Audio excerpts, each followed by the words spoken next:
You know that famous jollof rice you usually eat at parties? That one that is gummy, gluey, and with that smoky taste and aroma. Oh, so yummy. Get ready to spice up your kitchen and tantalize your taste buds with the ultimate flavor explosion. Hi Royals, it's Chef G here. Welcome to my YouTube channel, Castles Foods, where we will be taking your taste buds on a journey to West African's culinary crown jewel, Nigerian's party jollof rice. Sit back and enjoy. In a few minutes, you are in for a treat as we dive into the tips and tricks of creating the most mouth-watering, aromatic, and downright irresistible jollof rice you have ever tasted. But wait, there's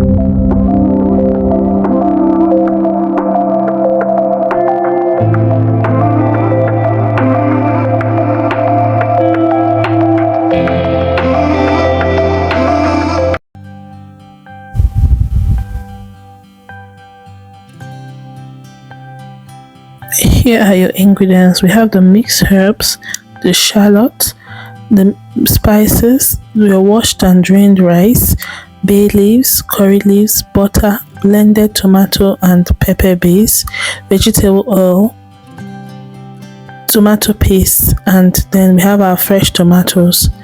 In making your jollof rice, it's very important to build flavors, and building your flavors begins with toasting your pepper and tomato base, that's your stew base.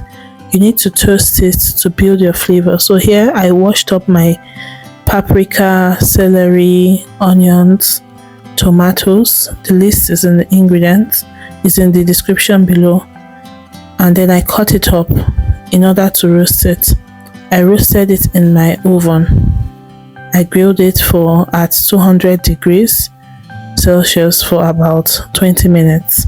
So now it's roasted and we've blended it up. It's time to fry your stew base. As I said, we believe in building flavors. So while frying this, I added butter. Butter helps and butter gives it a special kind of flavor. So don't mind the way my pot looks. I use the same pot to cook my meat. So now as I'm frying up my onions, it's very important you season your oil and your onions. It's very, very important. It helps you in building flavors, as I said. So now I season my onions and my oil while frying the onions. Fry till aromatic, that's till it's translucent. I fried it for about 3 minutes. And now add your tomato puree. This is the brand of tomato puree I use.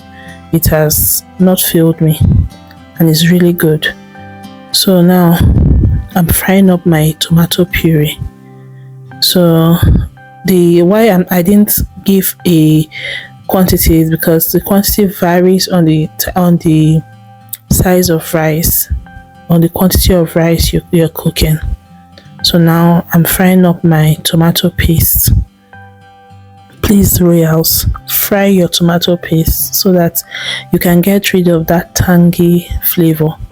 I fried my tomato paste for about 8 minutes. I fried it for 8 minutes before I added my stew base, my roasted and blended stew base.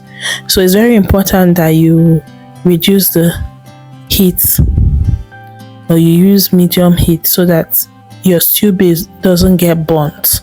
Because if it gets burnt at this stage, then you might end up cooking a jollof rice that has a bitter taste. So be careful not to burn your stew base at this stage. Even while you're building flavors, you don't burn it. So while our stew base is frying, then another important thing is to toast your washed and drained rice. As I said, we build flavors. Toast it. So we're going to fry our onions, heat up vegetable oil, fry onions, then add our washed and drained rice. So this helps the rice not to be soggy, and this also helps in building the flavor. So while toasting my rice, I add butter, unsalted butter please, so that you have to be careful with salt. So now I toast my rice for 5 minutes, and of course on medium heat. If you toast it on high heat, you end up with a burnt rice. So we are not trying to burn our rice here, we're just trying to build flavors. That's why we're toasting our rice. So I added ginger powder, mixed herbs into my toasted rice. This step here is very important in building of flavors. So at this point, my stew base is ready, is fried, and then I add it into my toasted rice. Yeah, this see how delicious and how yummy my stew base looks already. So at this point, you should be able to, it should look like stew. Yeah, it should look like stew, thick stew. You should have fried properly, and then you add your remaining ingredients to cook the rice. As I said, the full list of the ingredients will be in the description below, so don't fail to check it out. So now I mix the stew base with my rice. I prefer to do this because so that I am sure if it's enough or not.